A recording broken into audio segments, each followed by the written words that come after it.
Let's begin.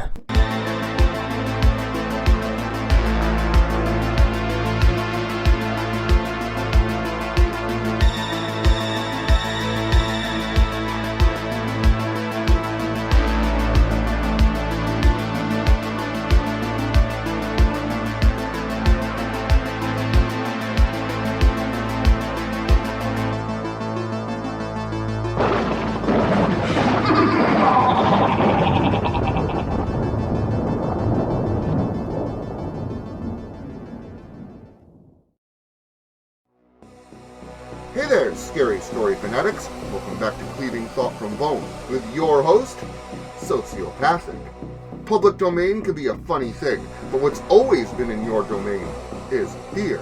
So settle in for a story that you might not have expected that Doughboy420 likes to call Steamboat Killie.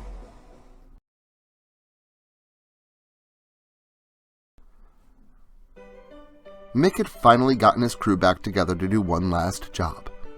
It had been over a decade since their last big heist, and now a new opportunity had fallen into his lap. A very well-off film buff had contacted a friend of his, willing to pay big bucks for classic film history pieces. This friend passed the job on to Mick for a cut of the eventual profits, and from there, he called up his old crew. Donnie was the driver. He was in his 40s now and had kept up with his skills by attending local street races and smoking teenage newbies. Max was the muscle and a bit of a live wire, but he was loyal. He had just gotten out of a stint for assault and was more than willing to get back in the game. Peter was the tech guy. He spent most of his free time doing puzzles and figuring out how to crack locks, a skill that was very useful in the larceny business. Finally, there was Daisy May. She weighed less than 100 pounds and could fit into places that most other people couldn't. She was also a rather skilled pickpocket, a useful asset for any job. Together, the five of them pulled around the block from an old stone building. The job was simple. They would enter through an open window at the back of the building that Mick had previously opened the day before in preparation for the heist. Once inside, they would fill their bags with film reels and memorabilia from as many old movies as they could. Oddly enough, the client was specifically interested in cartoons and animation. Together, the bunch of them climbed through the window, one after another, piling into a back room of the small museum. The place only had a few security cameras near the entrances and was all mapped out where they were and how to avoid them. All in all, it looked like an easy way to make a lot of cash and fast. Mickey and Donnie split off into the drama section while the others continued on toward the animation section. "Oh damn, check that out," Daisy May said, pointing to another room that contained props and film reels from war films. This immediately caught the attention of Peter, who loved the genre, and together the two of them entered to see what they could find, while the single-minded Max continued on toward the goal that they'd come for. As soon as Max entered, he began piling anything that he could recognize into the bag. Old Winnie the Pooh films, Peter Pan, Felix the Cat, anything he recognized. He tossed it into his duffel bag until it was stuffed full, and he almost couldn't close it. He then flung the bag over his shoulder and began walking toward the exit, when he suddenly stopped. He heard a sound, and at first, he thought it was a security guard whistling from somewhere, whistling a familiar tune, something from the back of his mind that stuck in his childhood subconscious.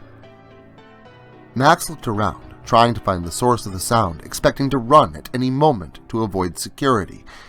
Then, the familiar whistling stopped. Max scanned the room, but eventually shrugged it off and turned to leave. But when he turned back toward the entrance, he found something that confused him.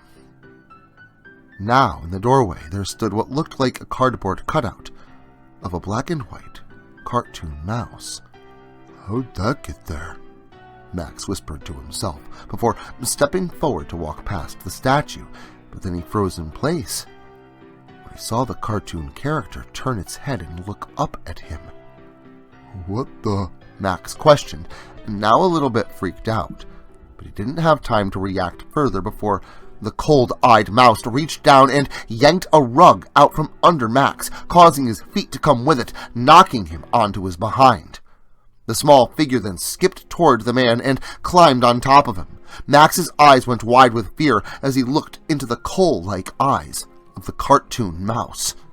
He began to panic, watching the mouse's skin glitch with television static as it leaned down to grab a film reel out of the bag beside Max. "No, no, please!" Max begged, before the mouse forced the man's jaw open and stuffed the large film reel into his mouth, splitting the man's cheeks at the corners of his lips before the plastic broke and the jagged pieces pushed their way into his throat, piercing it and turning his muffled screams into suffocating gurgles.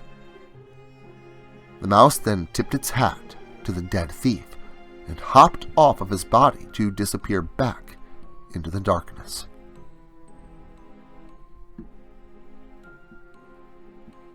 Peter and Daisy May picked through the war movie section, taking fake gun props and film-used uniforms.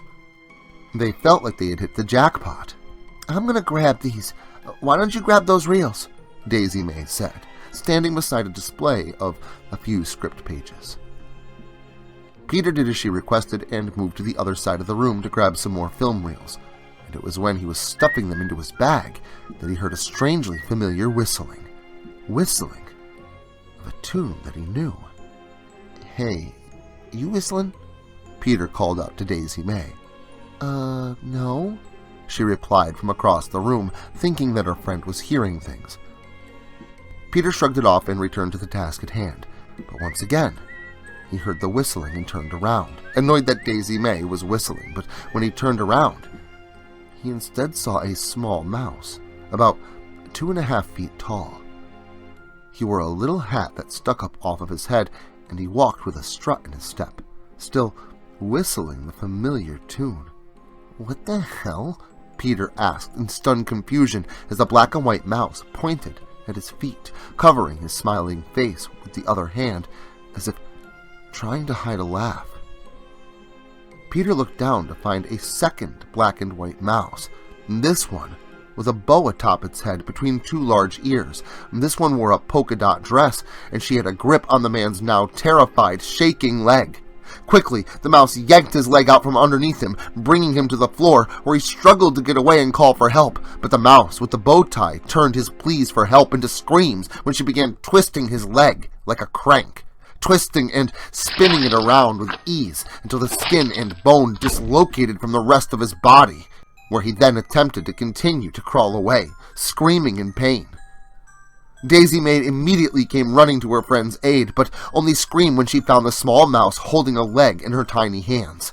But unfortunately, Daisy May would join her friend on the floor when the jolly Mickey Mouse grabbed a hold of her ankle and tossed her to the floor, where she landed on top of Peter, before she was then yanked backwards and thrown through a glass display, shattering it and cutting her up. The small mouse then spun the girl's body around like a rag doll over his head and slammed her back down onto Peter like some twisted professional wrestler. When she landed, it broke both of them, their bones shattering with the force of a truck crash. Mick and Donnie heard the screaming and commotion from across the museum, and they came running to see what the problem was, and when they found the corpses of their friends, fear and anger immediately set in. "What the hell's going on?" Donnie questioned with fright. "Who did this?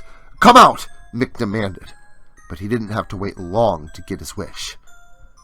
Mick and Donnie turned to find the cartoon mouse standing in the doorway that led into the animation room.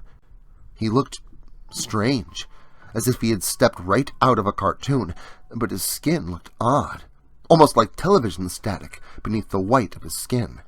He didn't feel jolly and funny like a cartoon should. Instead, he felt dark and ominous.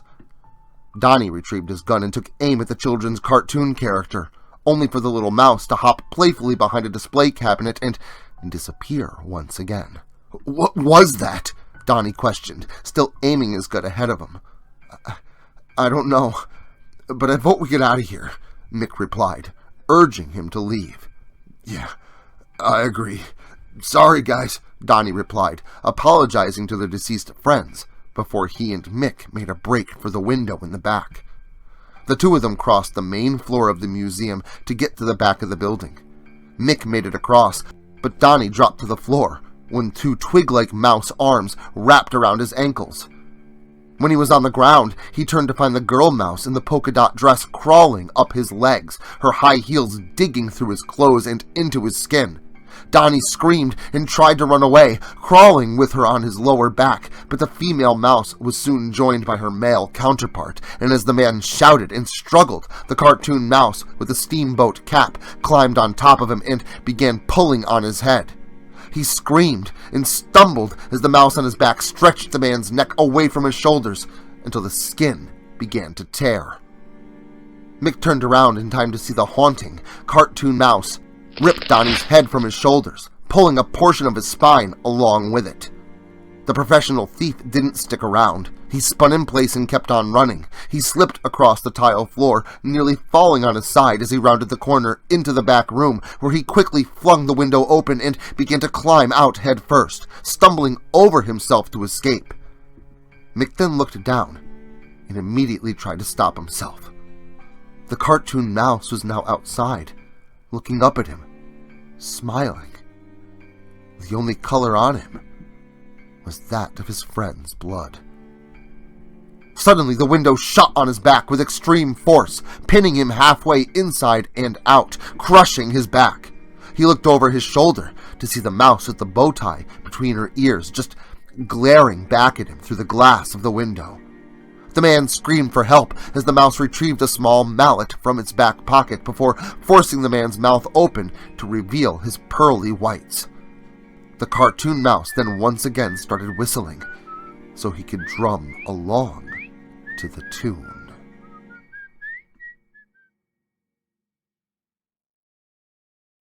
Well, if you thought those cartoons from the past were fever dream-inducing here before, just wait till we get our hands on them. But you won't have to wait too long. Make sure to stop in again next Saturday for more gore galore. And until then, make sure to like, share, subscribe, and turn on notifications so I can catch you all again next Saturday.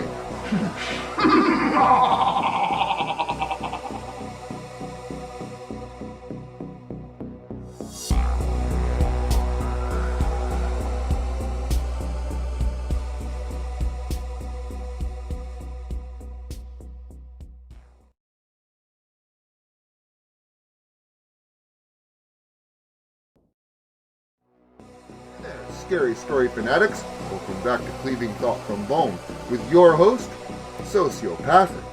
I was just going through this leather-bound book that Doughboy and I released a few years ago, and seems to me I've uncovered a new chapter. So sit back, relax. I call this one Dreamscape, the Prologue.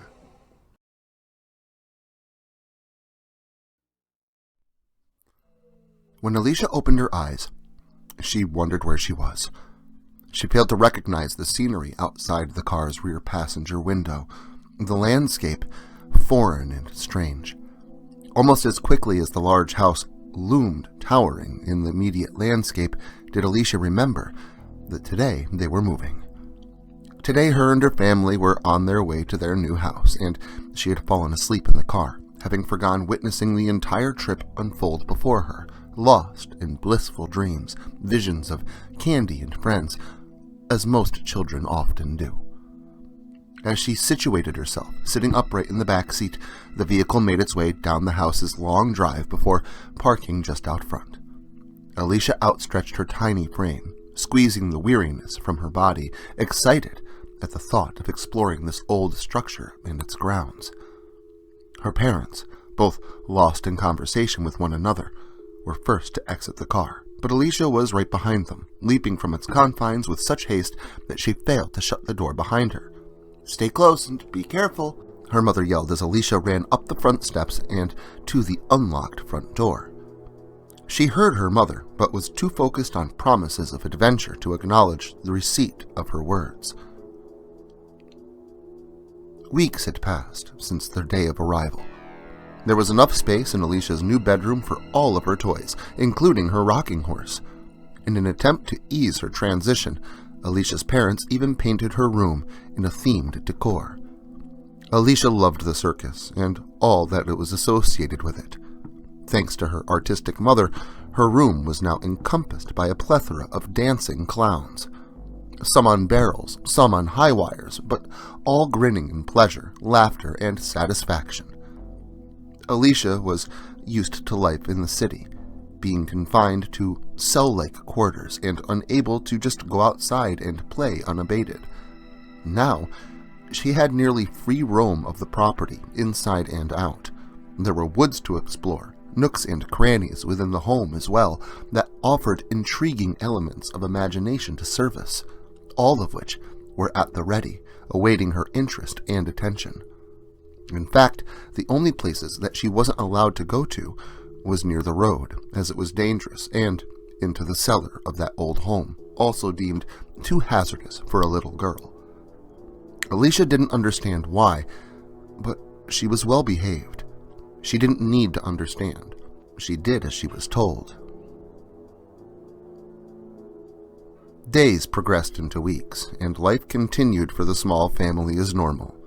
Sure, the house was far too large for their needs, but Alicia's parents had plans for a bigger family eventually. For now, only 3 plates were set at the dinner table, and once called, Alicia happily ran down the stairs to take her place amongst her family. Mother had already populated the table with the main course and a few sides, and once the girl had scooched her seat in to present herself with her plate, her father began to make his entrance as well, holding his nose, as if something about the food had become unappealing. But it wasn't the meal. Suddenly and strangely, the house shook with a screaming growl, and a loud, explosion-like boom that caused the family of 3 to raise their hands to their ears. Alicia screamed in terror.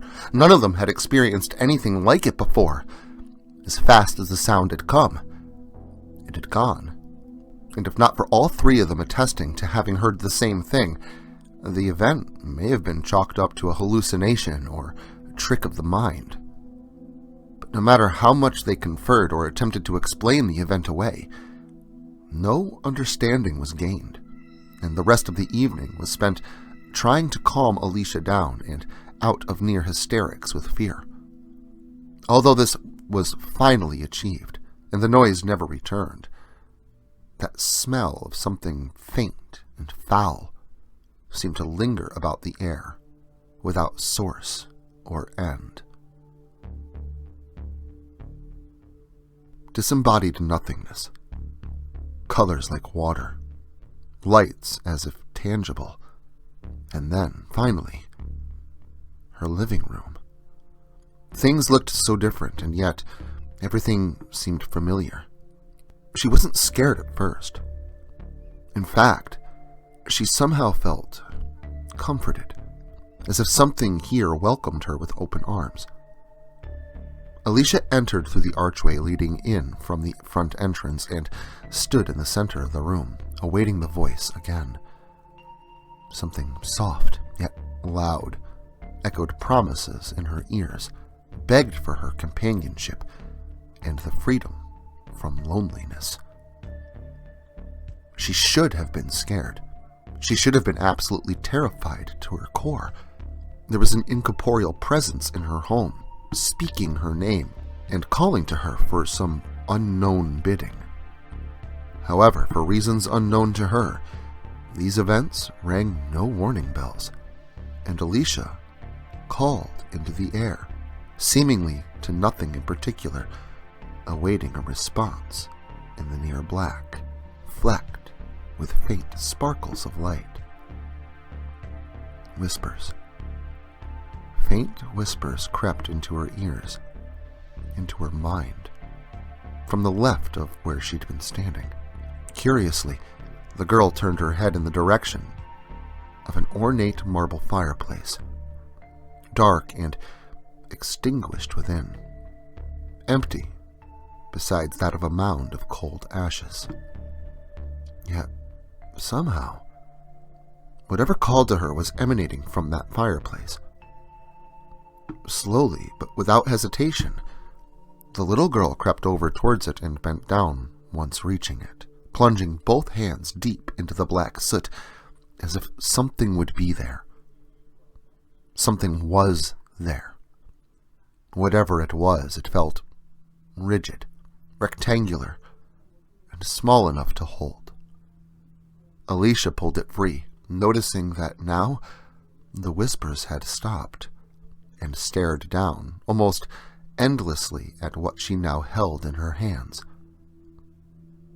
It was an old book, without title, and although seemingly in fine condition beneath the soot, the pages and cover had yellowed and cracked respectively, indicating age beyond conception.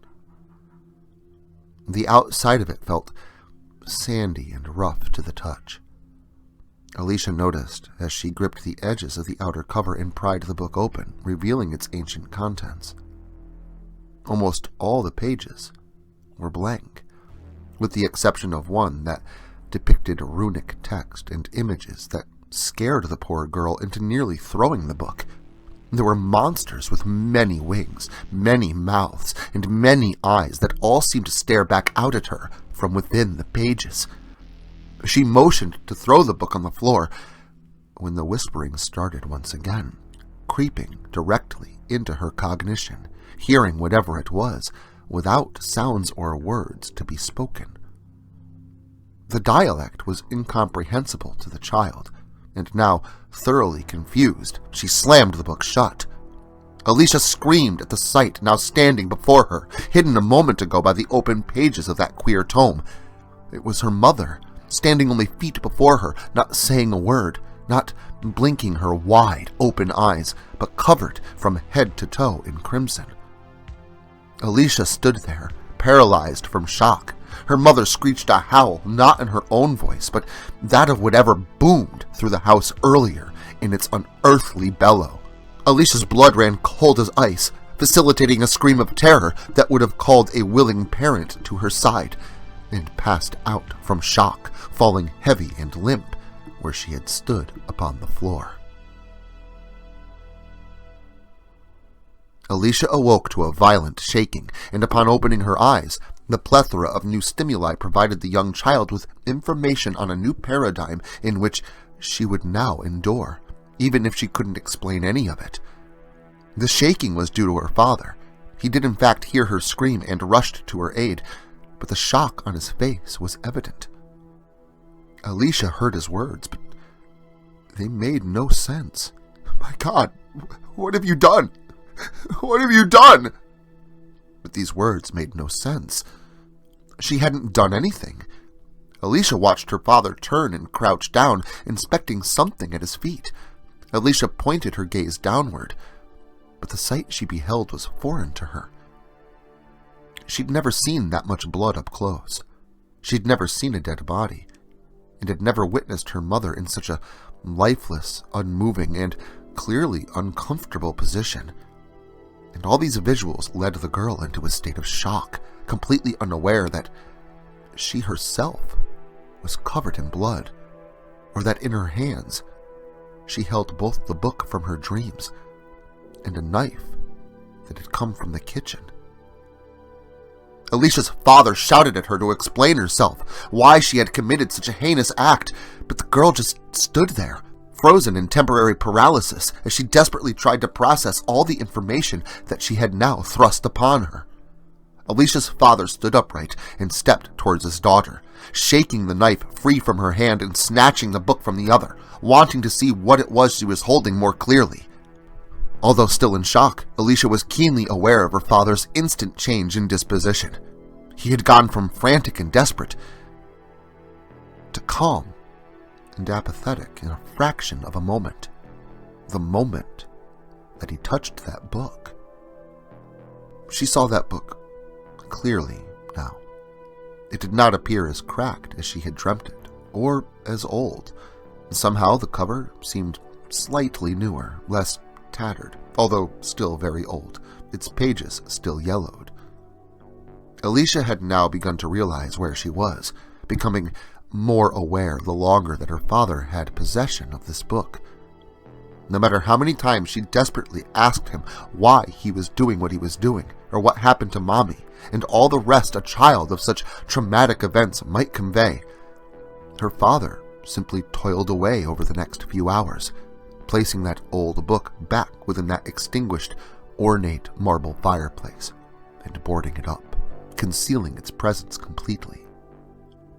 Sure, he had to use materials from around the house, destroying some walls and vinyl, but the job was soon done. Alicia got no answers to her questions when she was taken by the hand and escorted toward the kitchen and the cellar door.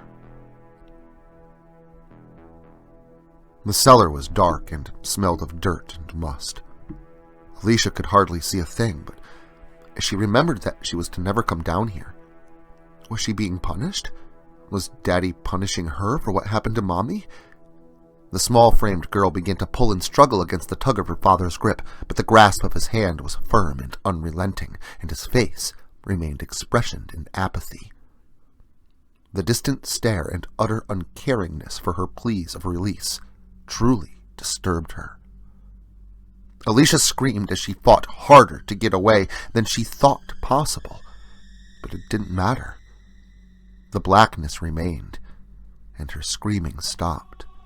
It had happened so quick, and under such a cloak of resolute darkness, that she never knew or understood that a stone had collided with the back of her skull, gripped in her father's hand.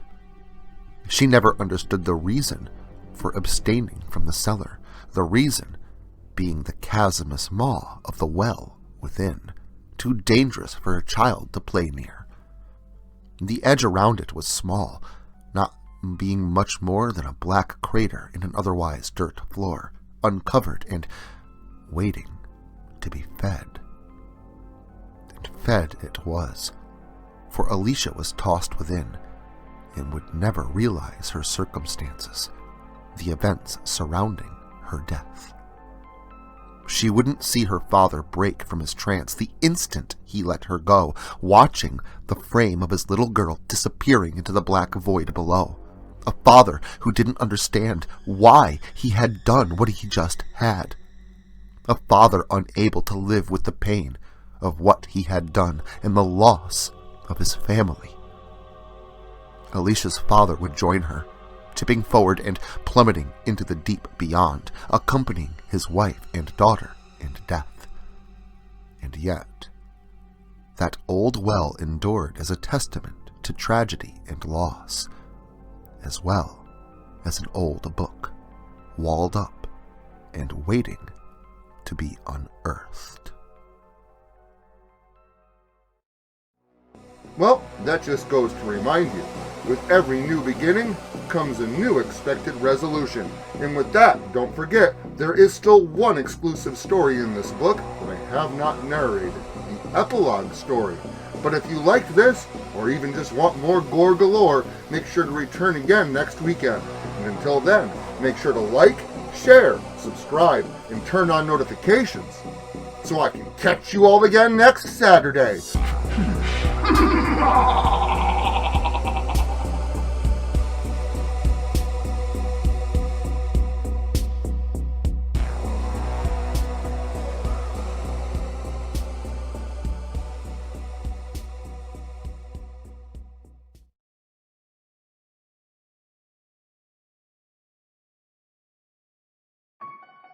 Hey there, scary story fanatics.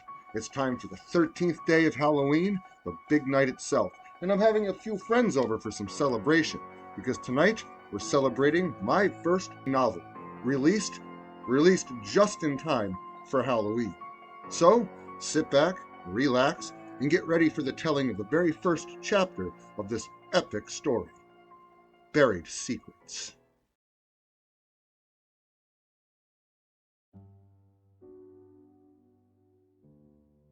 The perception of a child is vastly different than that of an adult. A child's lack of formal understanding fails to grasp at the malicious and exploitative nature that the world may hold, and the world is frequently not all it seems to be. The fears we face as children tend to stem from all that is unknown, and thus fosters paranoia and fear that may seem otherwise unjustified to others. And yet, sometimes those trepidations are warranted. For even if the true nature of reality eludes you, the feeling that something is terribly wrong often does not. To truly uncover all that conspires against you, prepare to unearth buried secrets. Buried Secrets. Chapter 1. I Had a Treehouse on the Ground by L.W.Suton. When I was a kid, I coveted my friends with treehouses. The thought of having my own little oasis, an abode away from home, was enthralling to me. There was only one problem with the concept: the fact that treehouses resided in trees. This was an issue to me because I was, and still am, dreadfully afraid of heights. Phobic, actually. I begged my parents for a treehouse that was low enough to the ground that I would feel comfortable using it. Unfortunately, the only trees in the immediate proximity to our house were either too tall or too sparse, meaning that if one was to be built, it would have to be relatively high up in the air, more so than any one of my friends' treehouses. Although the trees available would not accommodate a treehouse of such special order, I didn't really understand the logistics of it at the time, and simply wanted what I wanted without deviation. Now, I didn't whine or obsess over it, but Mom and Dad knew that my heart was set. When I was about 6 years old, I remember this terrible day I had in kindergarten. I had gotten picked on by a few of the older kids on the bus in the morning, and I had gotten in trouble with our teacher, Mrs. Stockholm, during the day. I believe I was talking while the teacher was, and if I remember correctly, had been told multiple times to please stop talking. I don't know why I didn't stop, or even what it was that I had to say at the time to my best friend, Jason. All I know is that I had an unabated urge to finish my thoughts. This ended up in a really embarrassing situation. See, in kindergarten, in my school, back then, when you got in trouble, you were forced to sit under a table that served as our teacher's desk. It wasn't closed off or anything, so the entire class could see you there, under the table, unable to participate in any of the activities until the designated time set forth was over. To a child, being singled out like that was an excellent deterrent because of the overwhelming fear of embarrassment. Sure, nowadays, this might be construed as some kind of cruel and unusual psychological punishment for some of you modern parents, but back then, things were a little more discretionary, and if it worked, it worked. Needless to say, I had a really crappy day, and just couldn't wait to get home. The awesome thing was that Jason lived next door, so he helped to lighten my mood slightly on the way home, which included the walk down the dead-end road towards both our houses.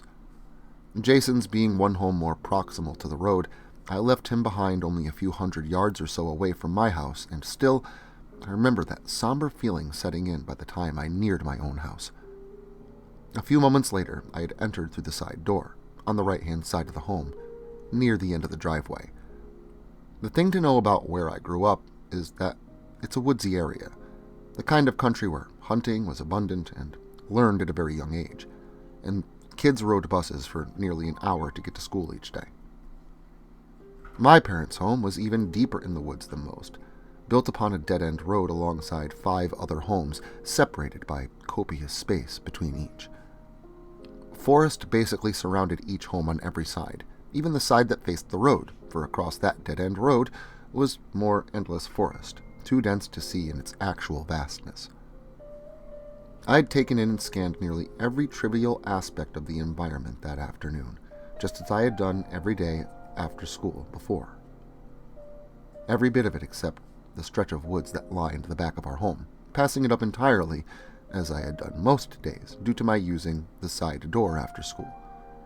I don't know if my parents had noticed my off mood, or just were excited themselves to show me, but looking back, I'm almost positive my solemn expression hadn't gone unnoticed, especially since Mom had approached me, asking whether or not I had had a bad day.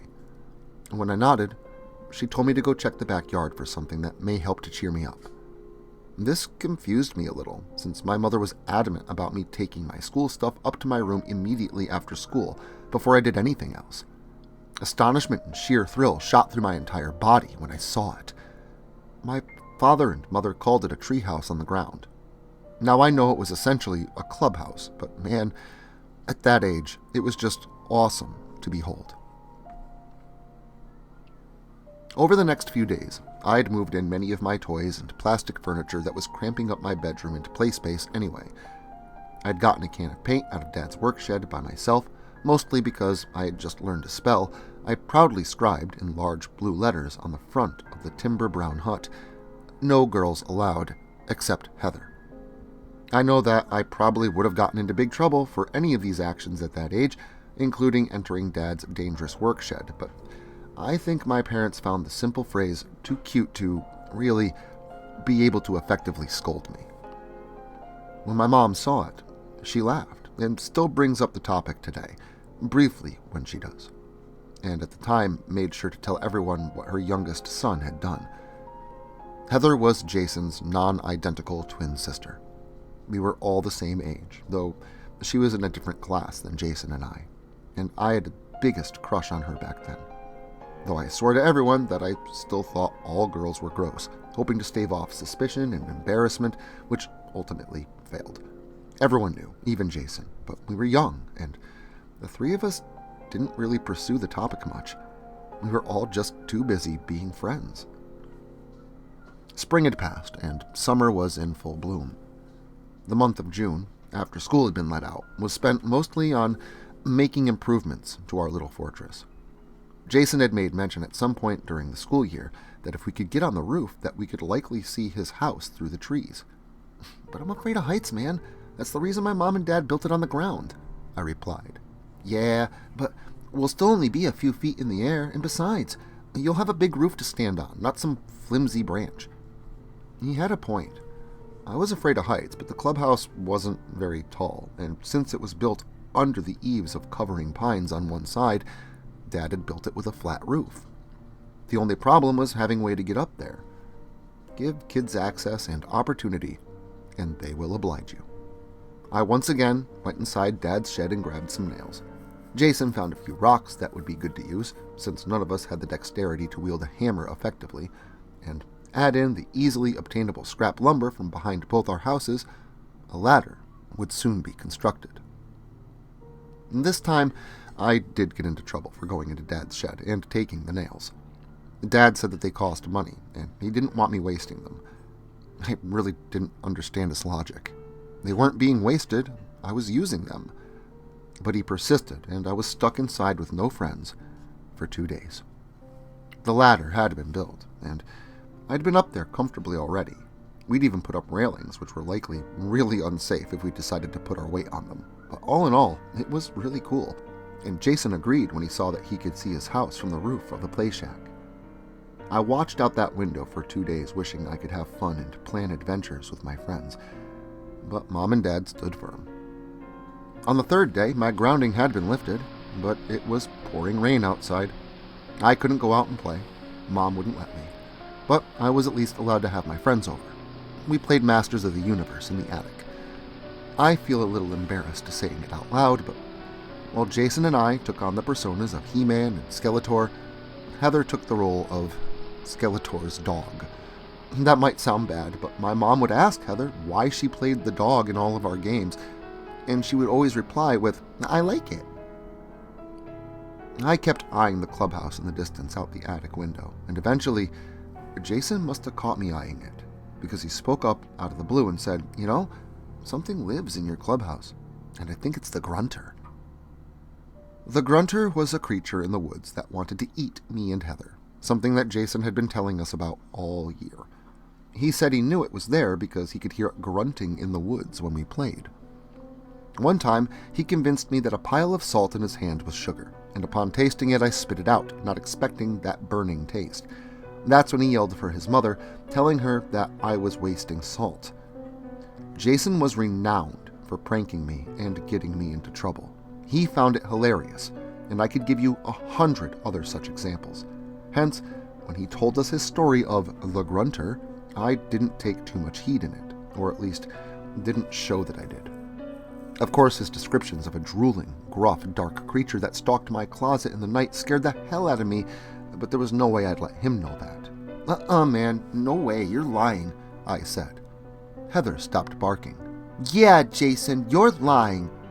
Seriously, last night when I woke up to pee, the lightning was flashing really bad.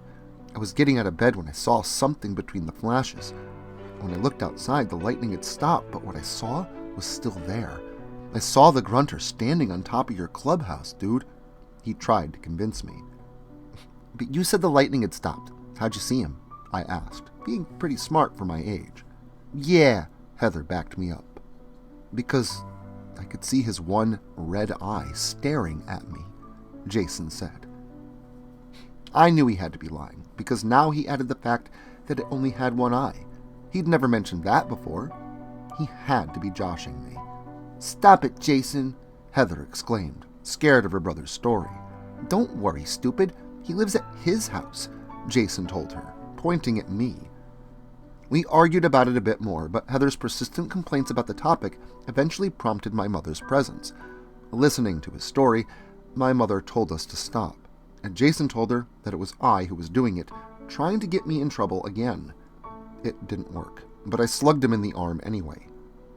Subsequently, due to my mother's words and tone, we changed the topic and forgot about it altogether. At least I did. But I didn't forget for long. It rained through the day and the night, and when I awoke the following morning, everything outside was so soaked with rainwater. All that could be described could easily be compared to a wet shoe. But the sun was shining, wet or not. I would be allowed to play outside. Being cooped up as a kid, even for a day on account of rain, is practically torture. Days may as well be a lifetime, so a rainy sky to a young child is nothing short of a substantial prison sentence. Thus, I hurried along through my breakfast before calling Jason's and Heather's house and heading outside. It didn't seem odd that no one answered. They weren't going on vacation or anything, and it was well enough into mid-morning that the Smiths were typically awake. I know it wasn't a Sunday because I distinctly remember thinking that they couldn't have been at church for that specific reason. But it was possible that they had to take a run to the store or something, so I decided that either way, there was no need to prolong my confinement any longer, and I eagerly approached my ground-level treehouse. As I neared the back side of the little wooden shack and spied the ladder, I first noticed something wrong through an audible context. There was noise coming from the woods from beyond the trees. It was coming from Jason's house, and it sounded like a group of murmured or muffled voices conversing with one another. This struck me as very strange, because if I was right, why had no one answered the phone? I decided to climb the ladder to the roof and gain a better visual perspective. The instant I placed my hand on the ladder, I felt an apprehension that I had only known and experienced the previous year, when I thought there was a monster living under my bed. My dad proved to me that there wasn't, and I eventually believed him, but this feeling was just like that one. Images formed from Jason's description. The cyclopean beast with its glowing red stare, known only to me as the Grunter, and it flooded my thoughts, halting me where I now stood. What if he's still up there? I considered. But I quickly reasoned with myself that monsters couldn't come out in the daytime. So, one hand in front of the other, I climbed the wooden ladder cobbled together with scrap.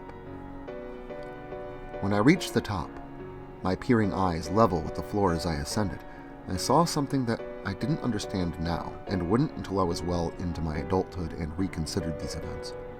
And since I didn't understand them, I finished my climb with haste, wanting to get closer. But when I stood to my feet, my eyes couldn't help but catch the sight of something visually captivating within the edges of my peripheral vision. I turned my head to look in the direction of the objects, over top and through the canopy of trees behind me.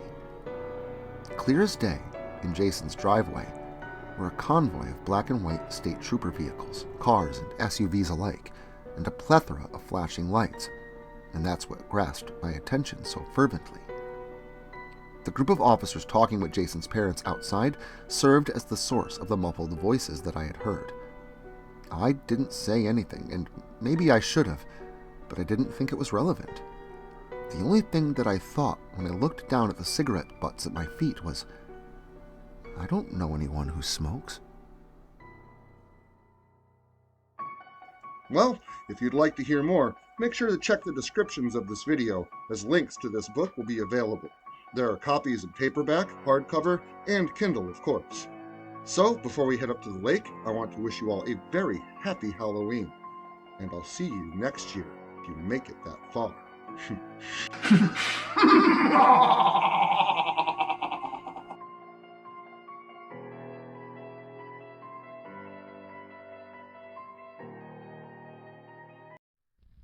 Social media can be very unpredictable, especially regarding horror content.